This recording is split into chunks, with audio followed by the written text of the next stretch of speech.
This is an oral history interview with Scott Reed. We're in the offices of Mr. Reed's government relations firm, Chesapeake Enterprises in Washington, D.C. Today is Thursday, November 8, 2007, and I'm Brian Williams. Scott, let's start with your first contacts with Senator Dole. Well, I first met Senator Dole back in 1987 out in Iowa when I was working for a congressman named Jack Kemp. We were both competing for the Republican Party nomination, and I would occasionally meet him at events where there'd be multiple candidates. It was usually quick and in passing. Bob Dole went on to win the caucus that year in Iowa, but that was really the first time I'd ever met him up close and gotten to take his measure. And then subsequent to, up until 96, you had intermittent contact with him. Well, I then got to re-know him and really know him in 1993 and 1994 when I was the executive director of the Republican National Committee. Bill Clinton had just been elected president. Republicans were down and out, and we were really in the rebuilding phase of the party. We had a very successful 93 cycle and 94 cycle, and I got to work with Senator Dole during that time, usually going over survey research with him and polling and talking about targeting and where he would be best able to spend his time. He was a national figure. He was the leader of the party at the time in the Senate, and he was a real asset when he would fly into some of these states for local candidates or statewide candidates. He would have a real impact. He would bring them usually a day or two of free media that he was coming in. He would usually raise them a lot of money, and he was very good at delivering a campaign message that would be consistent with what our candidates were looking for at the time. You say 93 and 94, so who was winning elections in 93? Well, 1993 was a governor's race in Virginia, George Allen, governor's race in New Jersey, Christy Todd Whitman, which Senator Dole was very fond of and close to her, and it was Rudy Giuliani running again for mayor of New York City. And those were the three big elections. We swept all three of them. And that was important because that was really a sign to the country and to Republicans and to Republican candidates that were thinking about running that this wasn't all about Bill Clinton, that maybe there was some hope out there. And that's when we went through a very extensive candidate recruitment phase in late 93 and early 94.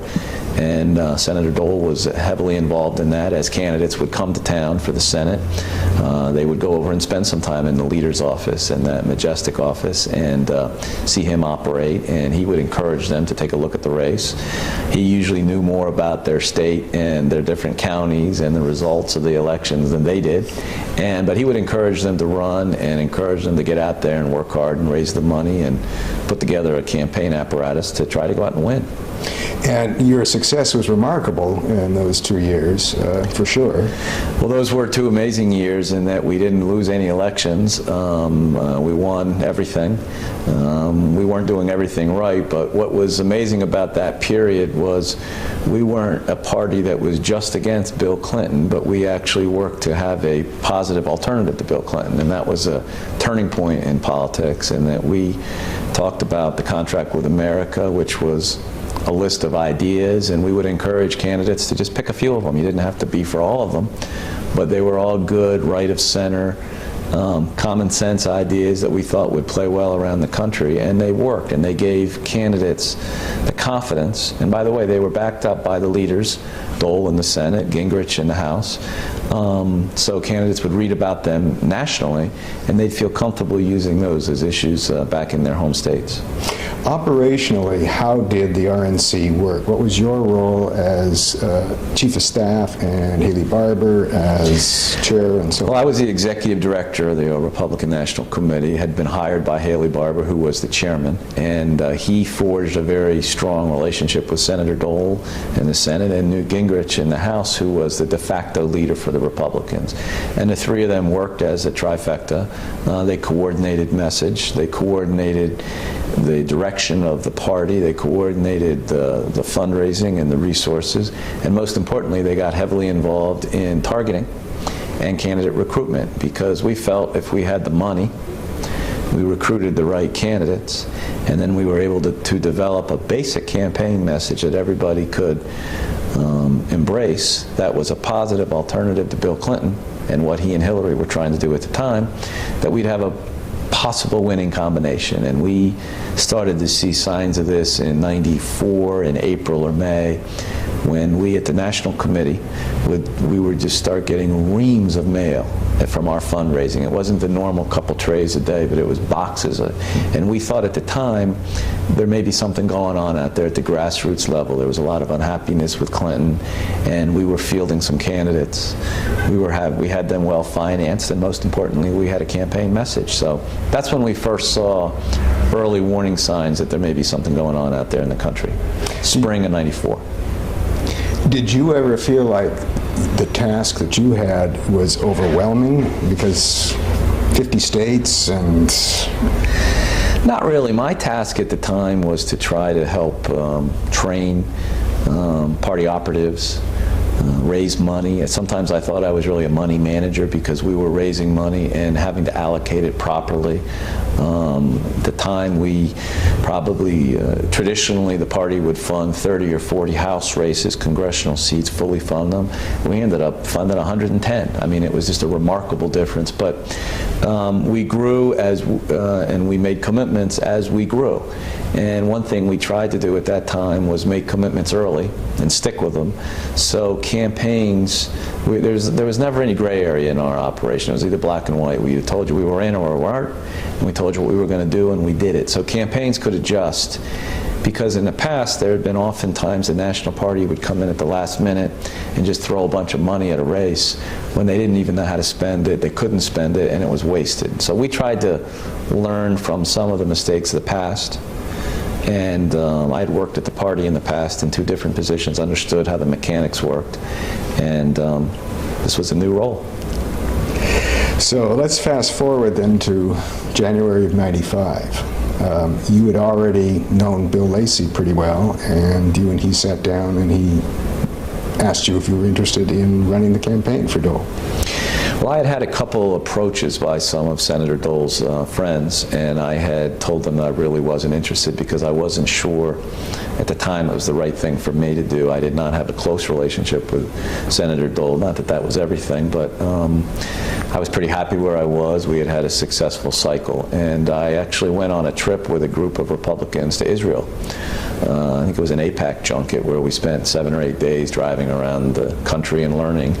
And all you do on those trips is talk about politics. And as I was over there, I thought more about the race. I looked at who was running, and I thought not only that Dole could win, but that he was the type of person I'd want to spend the next couple of years with if I was going to stay in this business and try to help. And so I came back and I reached out and I told him I'd be interested, and we started a dialogue, and Lacey was instrumental in that, getting that started, and and still is a very good friend. I thought I'd read somewhere where you had to think a good deal about taking the job. Well, I did, and that's why I was hesitant at first, because Senator Dole had a reputation of firing campaign managers, of going through people, and I think I even kidded him about that in the first time when we really sat down, and he didn't think it was very funny. But it was his reputation, and I thought it was something that needed to be discussed. I had a lot of admiration, I still do, for Senator Dole. I had a lot back then, but it was something, if I was going to get into this, it was going to be 110% commitment. It was going to be making, giving up things financially, giving up things personally with my family, just like everything I do, and I wanted to do it right, and that's why I decided to spend some time with him as we went through this and discuss some of my ideas and his ideas, and more importantly, how we would operate together. And we ended up having a very close operational relationship, very close, still do today, very good friends. But it was important that we be in sync, because I've seen too many campaigns where the candidate and the campaign manager are on different planes, and that doesn't work. It's not good for anybody, and I didn't really want to be part of anything like that. So we discussed that a good bit. So you didn't feel as if you had a lot of misgivings, or any misgivings? No, I didn't have any misgivings. What I had were, I knew I was up for the job. I had questions about how I would integrate with his team. I mean, he had a very extensive team of people that I did not know well, and I wanted to make sure that he recognized that if we needed to all work in sync, and I needed to be in sync with what the leader's office was doing in the Senate every day, which we were. Not that I was any great whiz and going to give any great direction, but I couldn't be surprised if I was going to try to design a campaign. You know, the campaign was about how to complement the candidate and how to use his strengths and project an image. And yes, you had to look at weaknesses, perceived weaknesses, real weaknesses, and figure out how you were going to handle those. And we had some great strengths, and part of what I tried to do was expand on those strengths and put the candidate forward in a way that would put away all the thoughts or the preconceived notions that a lot of the press corps had. That was our first challenge, was to really convince the National Press Corps Dole could run a campaign. It wasn't going to be like 1988 where they couldn't even switch a TV commercial in New Hampshire because no one knew how to do it. We were going to be operationally sound. There was issues of age at the time. We needed to show he had the vigor and the strength and the power to go run a national campaign. And those were some of the things we needed to be in sync. We needed to show, because he was now the leader of the party in the Senate. You had Gingrich on the other side of the Capitol that was the new hot brand. We needed to be in sync there. So those are the type of things we discussed, and we got comfortable with one another before we agreed that we were going to do this together. So at some early point, you and he just sat down together, the two of you. We had a number of discussions in the leader's outer office where we just discussed about a style and a operational and really an ability for us to work together, and I wanted to make sure we could do that, and I knew we could. But again, I thought it was important we talked about those things up front so there weren't any surprises, and we developed a great working relationship and a professional relationship, and it worked. You know, we'll talk about the rapport that you established. What was that like? Was it close, or? Oh, we became very close. I sometimes felt it was almost a father-son relationship, which I'm very proud of. We spoke a lot, usually early in the morning, throughout the day. I had enough judgment on what things he needed or wanted or should know about in the campaign, and I tried to keep him out of the minutia. I mean, he was known as a micromanager, and I wanted his value. I mean, understand, this is a man that had been on the ticket 20 years earlier, the national ticket. Here was on the verge of, we did our job right, of being on the ticket again. 20 years later, that's never happened. So you needed to look at all those assets he had and try to figure out a way to harness them. He had a day job running the Senate, being the leader of the party. We were now the party in charge. And our campaign was we were a weekend warrior. I mean, we'd have him on the weekends, and we would schedule him effectively and as wisely as we could and get the most out of that. The guy worked like a 20-year-old. He had an unbound energy, and that's how we really ran the thing. I mean, we had a strategy of working for the nomination. It wasn't going to be given to anybody. We needed to show we could run a campaign. We needed to raise the money, and we needed to score early and often, and that's what we ended up doing. Talk a little bit about the relationship of your operation with the leader's staff and then his own office over in Hart and those folks. What was that like? Well, the most important thing was that we were all in sync and that there weren't any surprises, that the campaign wasn't doing anything that was going to surprise the leader's office or vice versa. And the Kansas office was also very important. So we had a good relationship, working relationship, where we would meet regularly. Scheduling for the weekdays was driven out of the Senate office. For the weekends was driven out of the campaign. When we had things we needed to get done during the week in the Senate office, we'd have that input. But it was important we worked together. There wasn't an us versus them mentality. There never was. That was one of the 4 or 5 things we discussed, the senator and I did up front, that I needed his help to make that work. And of course he said it'll be done, and it was done.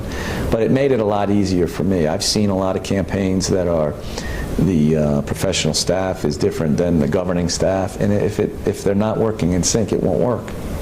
What about the challenge that some people made that particularly the Hart office was a little too liberal?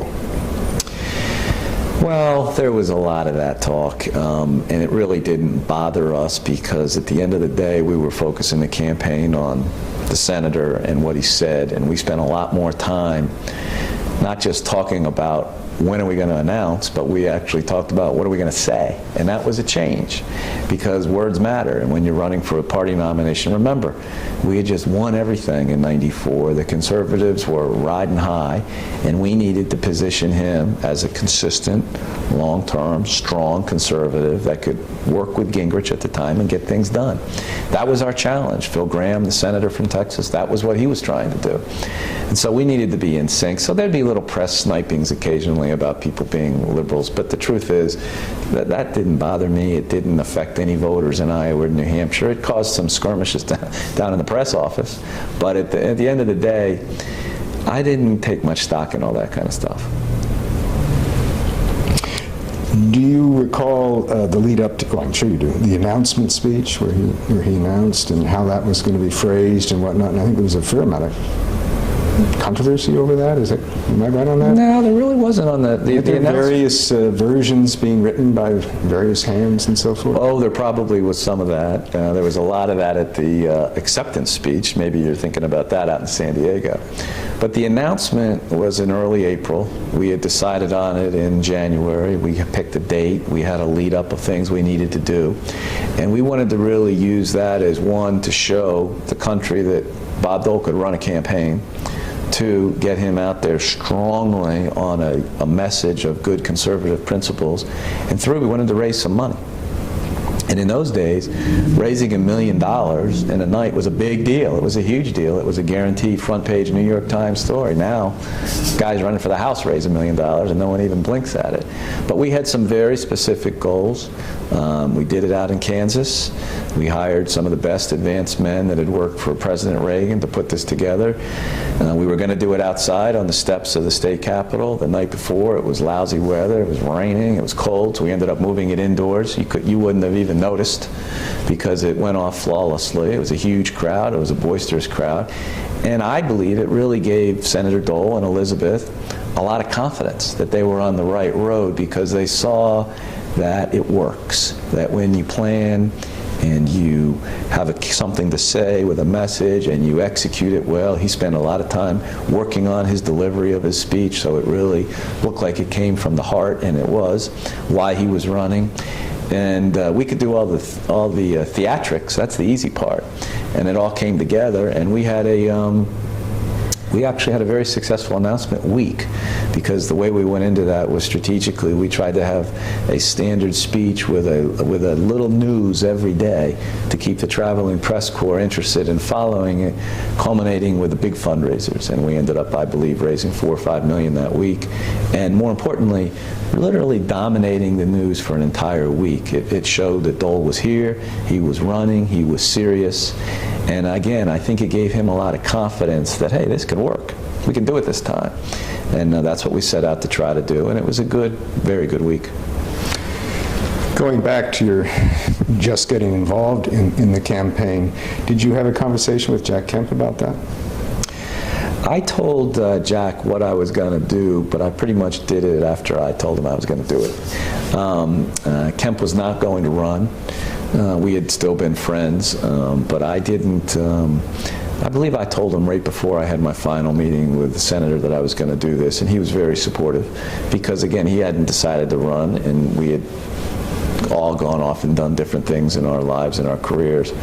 But I wanted him to know about it. I didn't want him to be surprised. I'd never do anything like that. But I didn't feel, I felt this was the right thing at the time for the country, for the party, and for me personally. And I viewed it as a huge opportunity that I wanted to saddle up for. And he didn't suggest that you go to work for another candidate? Oh, no, not at all. He was, I don't remember if he was surprised or not, but he was supportive, and we stayed in touch throughout the whole campaign. He didn't support Dole during the campaign. He ended up supporting Steve Forbes, but you know, that's the way business is. So I know that an awful lot has been written about that campaign, so we don't have to spend a lot of time on a lot of details, and you're very widely quoted in a lot of that too, to your credit. But let's start with, this is the first question I have about the primaries. Why didn't Dole win from the start? Why did he fumble there in those early? Well, as you may remember, we won Iowa. It then went to New Hampshire. New Hampshire had traditionally been a state, first of all, it's a very picky state, especially in the Republican side. It had been a state that had not been very good for Dole in the past when he'd run there in '80. When he ran there in '88, it really derailed him from the nomination in '88. Back then, it was dominated by the union leader, the newspaper that was very conservative and never really liked Dole. And we always thought that New Hampshire was going to be a problem for us. That's why we spent a lot of time recruiting the governor and the members of Congress and the senators and all the smart guys that were going to help us run the campaign. We had a philosophy in that campaign about, we didn't pretend to know how to run a campaign in every state, so we would try to find the best, and they would help us, and they would tell us how we ought to be doing it, who we ought to hire, where we ought to spend our time, what the big issues were, and how we ought to handle those tough issues. But we always thought New Hampshire was going to be a problem for us because of history, and history matters in politics, and it had never been a good state for Dole. And we used to get creamed in the union leader every time we went up there. But you know, part of the campaign is understanding the calendar and understanding that most front runners are always going to stumble somewhere. They're going to take a hit, and you're really measured by the voters on how you handle that hit. And do you fold up into a fetal position and get under the desk, or do you move on? And we always thought New Hampshire would be a problem. We always looked down calendar at South Carolina, which Iowa and South Carolina can be a winning combination. It's interesting, that's how the calendar's shaping up this cycle too. And while everybody was thinking about Iowa and New Hampshire, in December, we started spending some money down in South Carolina and started doing some advertising with the very popular governor and the very popular former governor. That was one was a social conservative, one was an economic conservative. We put them in ads together showing that Bob Dole was the right man and how he was acceptable. And that turned out to be some of the best advertising we did, because after we stumbled in New Hampshire, we were able to recover when we went south, and I think we won 27 straight primaries after that. So these campaigns are they're not about the easy days, none of them are. It's about planning when you hit a bump, and how do you deal with that, and how do you recover from it, and what do you do to move on. How do you account for what was a pretty rapid fade then with the others? I'm thinking particularly of Buchanan, who did so well in Iowa, and Forbes, who I think won Arizona. He did. And Delaware, and particularly Graham. Well, one of the biggest surprises in the whole campaign was Phil Graham, because we had spent literally 1995 designing a campaign about Phil Graham, because we thought he would emerge as the conservative alternative to Dole and really be our problem.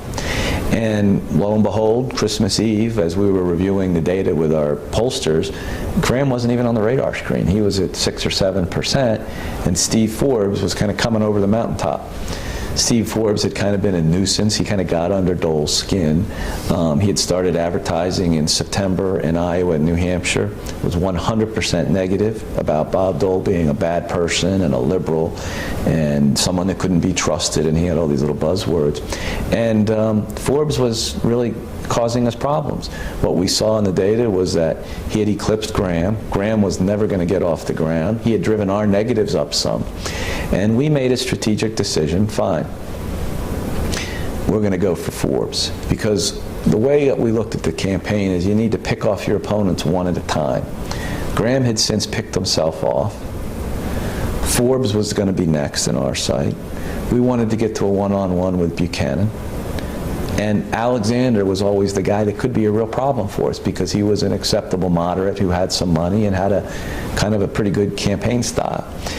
So we made a decision in early January at the Des Moines Register debate where we were going to focus on Forbes. We didn't tell anybody, but the senator decided, we reviewed, let's go after him in the debate. To have the front runner, the guy that had won Iowa before, Dole, go after Forbes, was all of a sudden going to put all this focus on Forbes. And we didn't think he could handle it. And he had the time he was running this campaign, he was doing 6 or 7 or 8 events a day. He thought it was great. All of a sudden, he was getting all this attention from the front runner. The press all swooned on Forbes, and they all got on his bus.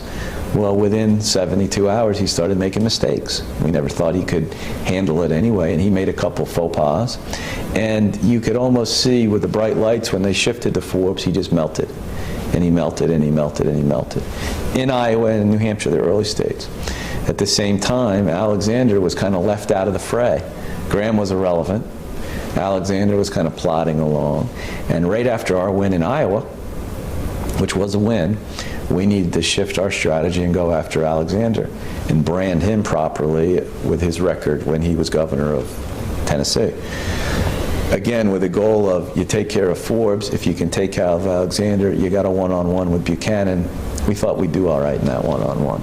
And that's kind of how it played out, even though Forbes won Delaware and Arizona, that was really more about us losing than Forbes winning. We then went south to South Carolina, had a handy win, and then it was really us and Buchanan, and Forbes faded, Alexander faded. They didn't have the resources. And you may remember Graham dropped out after Iowa, but he didn't even make it to New Hampshire. He spent $25 million and didn't even make it to the New Hampshire primary. So that's kind of how it unfolded. There's a little luck in politics, but part of it was our planning on how we were going to go after these guys one at a time and try to keep Dole above it all as the inevitable front runner who could run a campaign. So you didn't mention how you did in Buchanan. Well, Buchanan did himself in.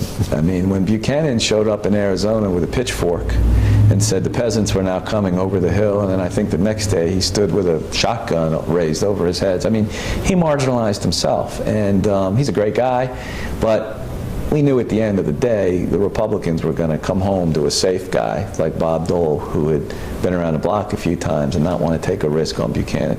Buchanan was music to the Union leader's ear up in New Hampshire, and we knew that was going to be a problem. We didn't think he'd beat us. We were surprised, but thank God we had a plan on how we were going to go on and ultimately win this thing. So by the time that Dole had the electoral or the convention votes, the delegates, you still were dealing with more primaries. So was there a letdown in energy, or what happened sort of in the later stages of the primary season? We went through the primaries, and the press got bored with it, but we won every Tuesday. I believe it was the California primary that was really the one that put us over the top with the delegates, where that was in March, and then we immediately pivoted to the role of the nominee, which is to unite the party. And we needed to bring all factions of the party together. We had a very high-profile lunch here in Washington. We brought in all the candidates and expressed how we were all now one. We were going to focus on Clinton. And uniting the party was an important thing to do. It had been a tough campaign. There was a lot of people that were disappointed, but every one of these cycles goes through that.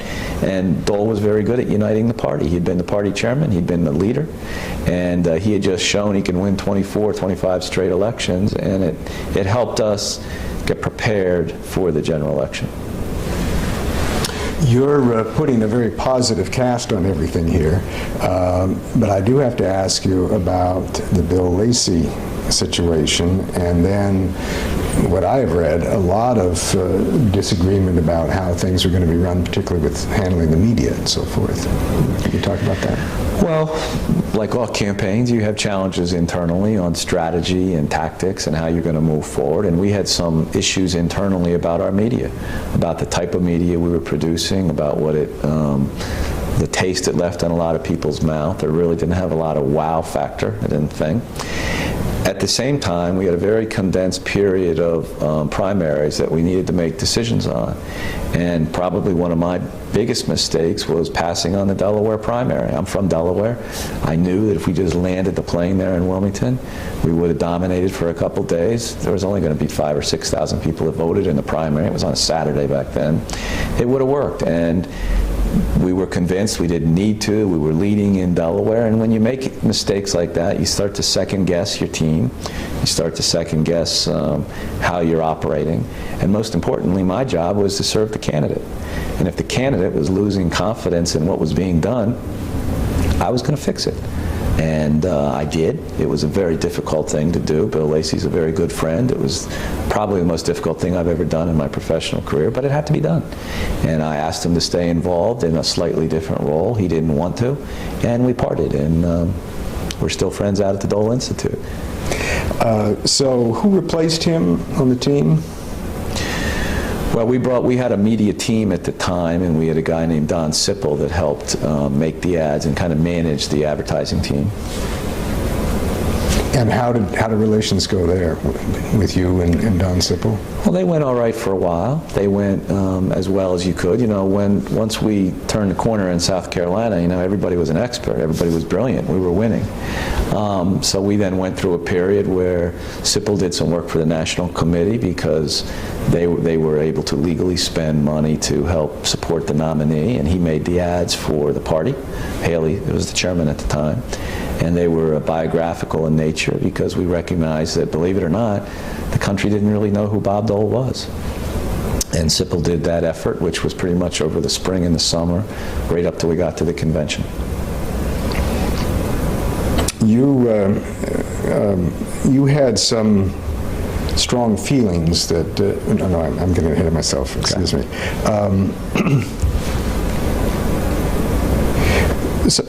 Okay, so Lacey was out, a new team was in. Now it's a lead up. You see the convention coming on in August. What was? Well, we had really three big things to do that summer. We needed to unite the party and develop a 2 or 3 pronged message of what we were going to run on. We needed to select somebody to be on the ticket, and we needed to go have a successful convention, which would really send us out of the blocks. And we spent the summer months, the National Committee did some advertising. We developed a campaign message of a 15% across-the-board tax cut. Welfare reform was going to be a big part of that. Welfare reform was something that Bill Clinton had vetoed twice. We thought it was a very strong issue for us, and our friends in the Senate decided to go back and send another welfare reform bill to Bill Clinton, and he signed it right over the July 4th holiday. And it really took a leg out of the campaign. It really surprised us all that they would do that. They were into self-preservation. A lot of politics is about that. But it caused us to have to rejigger our campaign on what our campaign messages and themes were going to be vis-a-vis drawing a contrast with Clinton. A very popular guy, believe it or not. The country was not at war, and the economy was growing. So we were realists that when an incumbent has a growing economy, people do vote their pocketbooks and their wallets. It was going to be a tough race, but we thought we had a few issues that could draw a strong contrast. Welfare reform was one of those, and that's how we were planning on making it a competitive campaign. And Dole remained engaged during this period and so forth? Dole remained the leader. We recognized when we got to about April that that we were having a difficult time being the leader and being the nominee of the party. As I remember, Ted Kennedy was quite effective as going to the floor of the Senate every day and tying up the Senate floor over business about a minimum wage increase.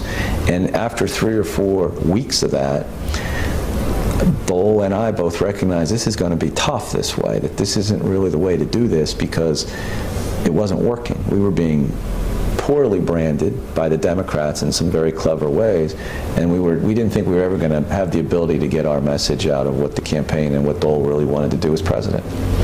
So he came to the conclusion, very small number of people knew about this, that he thought it would be best for the country, the party, if he left the Senate and was a candidate full-time. It kind of re-showed his commitment to the seriousness of now being the party nominee. I mean, this is something that he had strived for 20 years. He had gotten the golden ring, and he wanted to do it right. What was your take on his resigning from the Senate? My take on it was the sooner as we could get out of the Senate, the better, because it was very difficult for him to manage the day-to-day games that were being played by the Democrats in the Senate. You know, there's a reason senators aren't elected president, and this is one of them. That business in the Senate where the language is different, they talk Senate speak, they talk about things that no one understands in the whole country. The calendar of that, again, we couldn't just be a weekend warrior type of campaign. We were now in a general election mode, and we needed to do more than just campaign Saturdays and Sundays. So I was relieved. I thought it was the right thing to do. I also thought it would give Dole the type of bang he needed for everybody to take a serious look at him Republicans, Democrats, and independents, that he was showing a level of commitment. And I know it caught the White House with their pants down. They were surprised. Everybody was surprised. It was a worldwide story. He pulled it off brilliantly. We didn't tell anybody about it, and it had what is very special in politics, an element of surprise. And that's how you get attention, and it worked. And it was a chance for us to kind of rejigger the campaign. What about if he had stayed on in the Senate, but not as the leader? I don't think it would have had a very good impact for him. I think he would have still had to deal with all the baggage of the day-to-day operations of the Senate and all the problems, and they would have still rebranded every piece of legislation negatively. And it was important to make a clean break, and I thought it was a huge thing for him to do. It had never been done. It did have that. We got a quick uptick in the polls, didn't last, but we did. The American people did think it was the right thing, and I think more importantly, Bob Dole thought it was the right thing. And it would have been a terrible decision if he didn't, and I believe at the time he thought it was the right thing, and it was the right way how he wanted to run his campaign.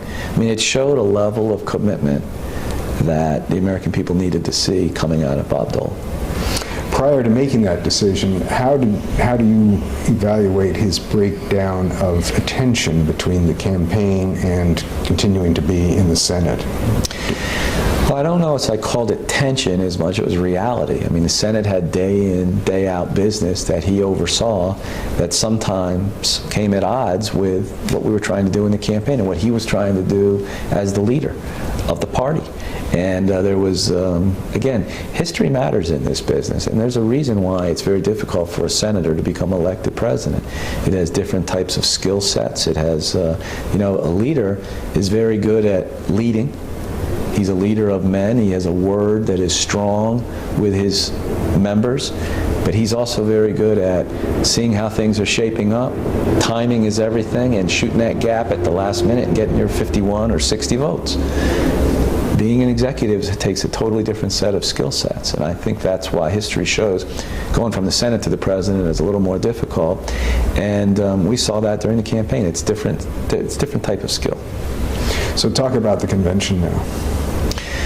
Well, the convention was really the highlight of the campaign. We'll go backwards, but when we left San Diego, it was a three-point race and a three-man race with Perot.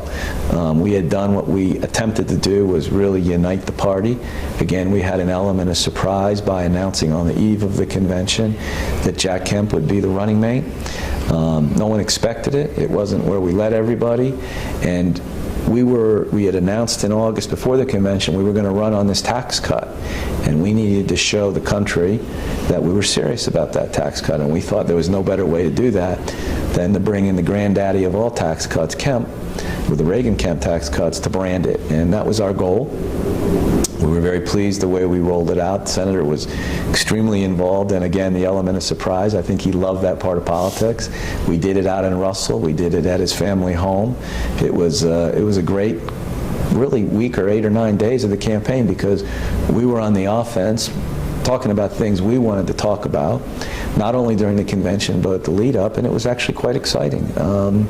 The arrival ceremony at San Diego, and we came down in the big boats with there were about 100 boats around us. There were 10, 12, 14,000 people waiting out there for us. I mean, I could see it in his eye. He had confidence.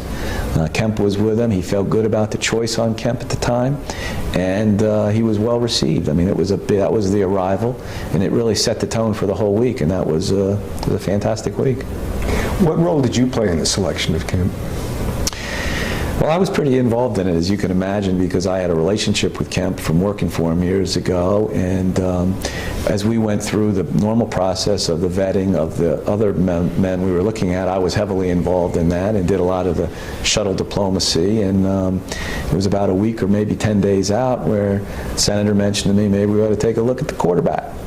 And I said, you sure you want to do that? And he said, yeah, I think we should. And so I had a number of meetings with Kemp and went through what we were thinking of, what we were planning on, how we ran things, how the role of the vice presidential candidate was going to be set. And after a lot of back and forth, we came to some agreement, and he and the senator spent some time together, and It was a pretty heavy week because it was touch and go a couple times, but it all came down to that Friday before the announcement where they spoke, and we had a plane ready for him, and we snuck him into Russell, kept him at a little hotel out in the middle of nowhere, and brought him in the next morning for the big announcement. And it was very few people knew about it. I kept my counsel to myself with the senator.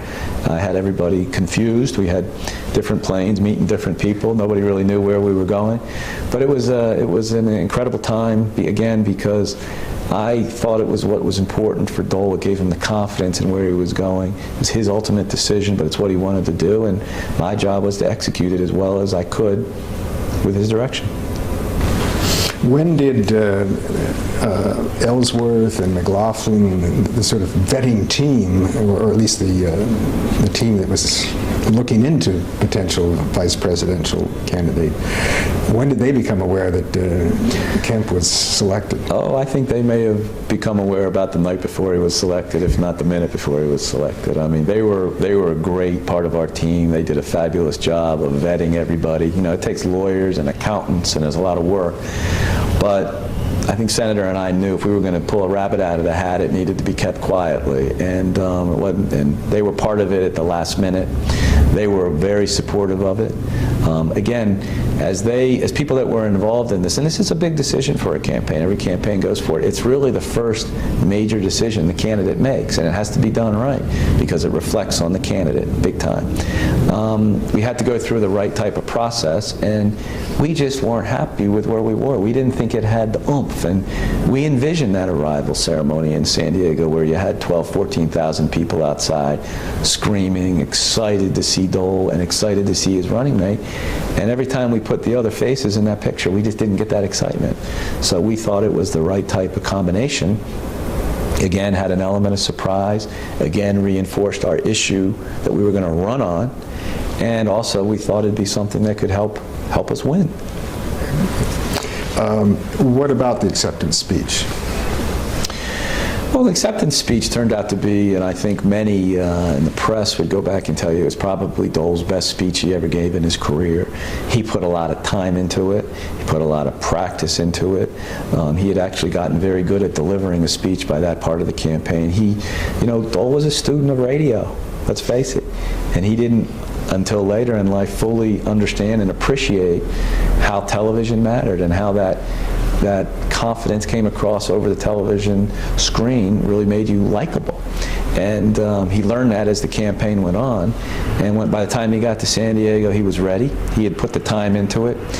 You know, there's skirmishes in speeches. There's always stronger speech writers than others. They have little lines. They get their egos hurt. But at the end of the day, Dole's the one that had to stand up there and give the speech. He had to run on it. He had spent his entire life getting to this point in his career. It was going to be his speech. So I didn't get too exercised when different folks would get excited about drafts and redrafts. And, you know, these conventions are pretty scripted events, and if you don't have any spontaneity, the press is going to have to cover something. They decided to spend a couple days talking about our speech, and we laughed about it. The good news is he was upstairs practicing, getting more comfortable with it, and working on his delivery so he could hit it out of the park. And he did hit it out of the park that night. From the minute he walked in the hall, it was his night. It was his week, and that's what showed up in the poll numbers. Was Mary Will still part of the speech writing team at that point, or? No, she had, if I'm not mistaken, she had left the campaign right after we had won the nomination. She had had some health issues, and she was still a friend of the Doles, very close to Mrs. Dole. She was involved in things, but I don't know if she was formally part of the speech for San Diego. I just don't remember. And was Richard Norton Smith involved in the acceptance speech? Or? I don't remember. I'm sure he was, because Dole would have wanted him to take a look at it or crack out of it. You know, often for these things, we would assign 2 or 3 different people the same assignment to see what developed and to see what Richard had Dole's style down perfectly. Maury Will had his style down perfectly. So did other members of the team. But these are often collaborations, and that's how we got our best work. So how did things change then from the primary season to the general election? Well, we came out of the blocks after San Diego feeling pretty good about how we thought we had framed Dole and Kemp and the general election. Perot was still out there. You know, Perot was a problem. He was a problem right up to the end of this thing. His support came right out of our hide. There was no hiding it. You know, if he hadn't run, it would have been different, would have been a lot closer. But we knew we had an uphill challenge. We knew the fall would be dominated by the debates. We knew it would be dominated by how you execute every day and day out.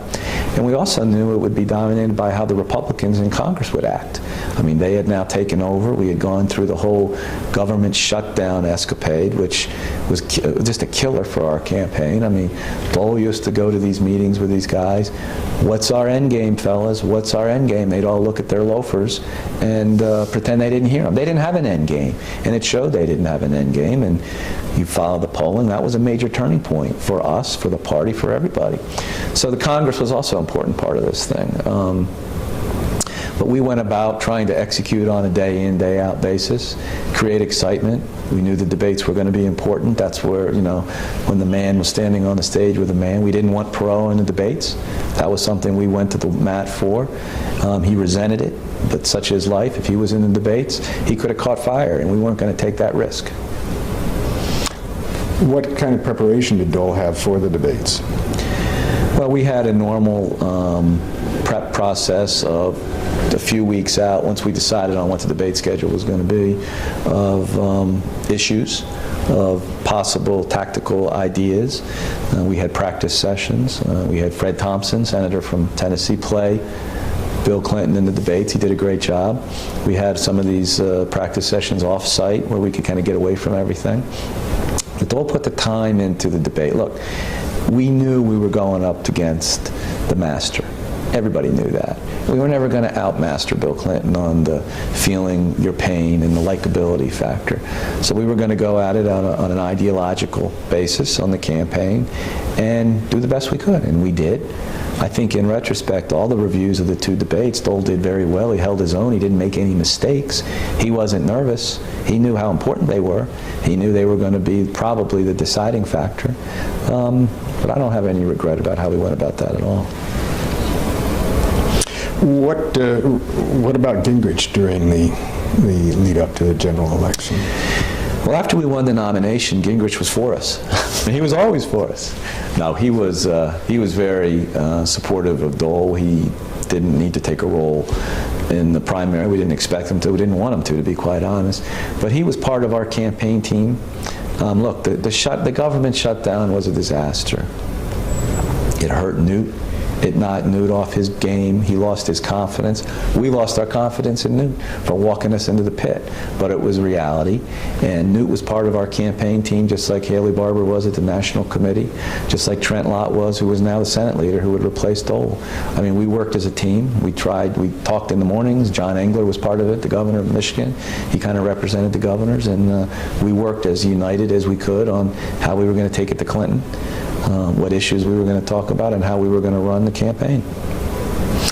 What was the high point in terms of optimism during that season? There were two high points. One was leaving San Diego.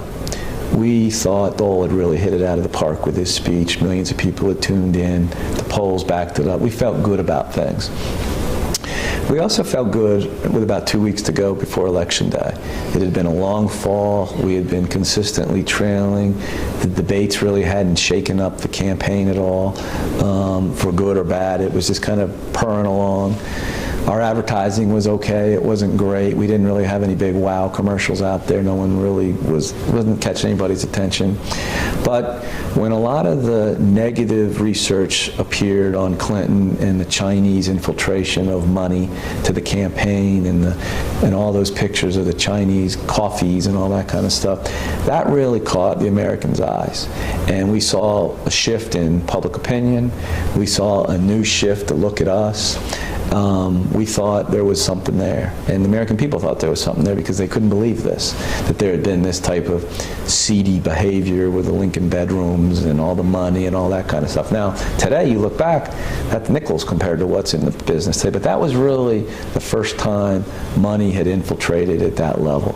And we thought that may give everybody a second look. It didn't. We closed out the campaign with a 96-hour fly-around, which was Senator Dole's idea. We knew we weren't going to win. We didn't want to take the rest of the party down with us, and we decided, let's go give it our best. And literally on a napkin, we designed a trip that kept us on the road. I believe we went to 17 or 18 cities. I think it was 25,000 miles. And it was fun. And the team, it was the last time the advanced team and the political team and the surrogates really rallied together. Dole pulled it off. We went across the country, back across the country, nonstop. I remember events in Colorado, 2 in the morning, when he put on his bomber jacket and went out there, and it was a full moon in the mountains, and he gave a killer speech. And we get back on the plane, we flew to Las Vegas. We were there at 4:30, and it was an exciting time, because and both Trent Lott and Newt Gingrich came up to me on election night and said it saved the party. It saved their majorities in the Senate and the House, because it created this excitement at the end that the Republicans had something to do, had something to say. And we went into we thought were all the right places. It wasn't as much the right place for us electorally, because we had already lost it in the Electoral College, but it was the right place to help members like Chuck Hagel, who's running in Nebraska, and other members that ended up getting elected to the Senate and the House that cycle. And it kind of made us feel good on how we were finishing this thing. How did you keep Dole's spirits up, knowing that this was doomed? Well, they probably stayed up the strongest and the farthest and the loudest because of the crowds. I mean, our advance team did a superb job of, we knew where we were going to go. Remember, this is the weekend before the election. We put out the word, and they built incredible crowds. And he had something to say. He was kind of letting it all hang out. And it was it took on the type of thing that people were following around the country. Where is he now? He's still up. And they had the maps and where the plane was landing at all these. We'd be in diners at 6 in the morning, and it was a wild time. I was there trying to stay awake, and we had a rule. We'd get on the plane, close the windows, turn off your cell phones and your beepers, and everybody had to sleep for an hour, and then get up and get ready to do it again. But it was the crowds, it was the excitement, it was the way the press was covering it, and it was kind of typical Dole. This is how he wanted to end his political career. This was a career he had had for years, 35 plus years. He had reached the top. He had been his party's nominee. And this was kind of the way he is. This is his service to his country and his party. And that's how he wanted to wrap it. And we look back, it was probably outside of the convention, outside of a couple blips in the polls when we got it down to 3 or 4 or 5 points. It was the high point, and it was, again, typical Bob Dole fashion. Not selfish for himself, but what was best for the party. And those speeches he gave in those last 96 hours, I would imagine most of them were pretty ad-libbed. He was working off an outline. Literally, where were we? Who was there? We needed to remember candidates were there. And then he had about 4 or 5 big themes that he talked about. It wasn't a set speech. It wasn't a teleprompter. It was him letting it all hang out. And again, he was getting his energy from the crowds. And he was very moved that there would be thousands of people out. We were down in the bayou at one event, thousands of people out at these odd times of the day. And then we'd get back, and when you get on the plane, you get a feel from the press guys on how they're thinking, and everybody was up. And the campaign team was running 24/7 by that time. These kids were sleeping in the office every night with sleeping bags and taking showers and going back to their posts. I mean, this was a real tough thing to pull off from a logistics standpoint, and everybody, once we gave them the word, this is what we're doing, this is our last hurrah, they pulled it off. It was a good feat. At what point did Senator lose his voice, or did he never completely lose it? He didn't really completely lose it. By day 3, we were all losing our voice. It's not normal to stay up that long or even to catch little cat naps. And I think it was out on the West Coast where he first started to lose his voice before we made our last swing back. But it wasn't anything.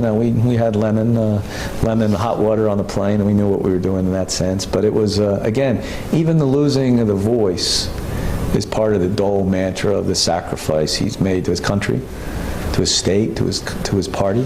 And that's kind of how he wanted to wind it up.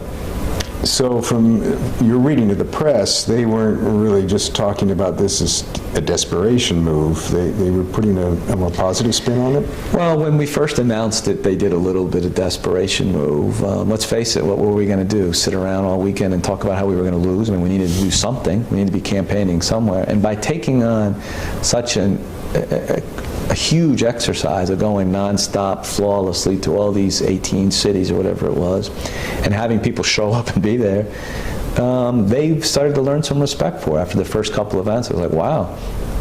There were a lot of people at that diner at 6:30 in the morning where Christy Todd Whitman was out there in the dark greeting you. There were a lot of people at these other events. So it started to build on itself. Look, the press was as tired as we were. They'd been doing this for a long time. But it gave the press liked Bob Dole. They really did. They thought he was fun. They thought he was engaging. They didn't like the campaign a lot because they thought we kept him. We didn't let the real Dole be the real Dole. But that's part of what you have to do as a campaign if you're going to put forward a consistent message that moves votes. But at the end of the day, they liked him, and they wanted to like him.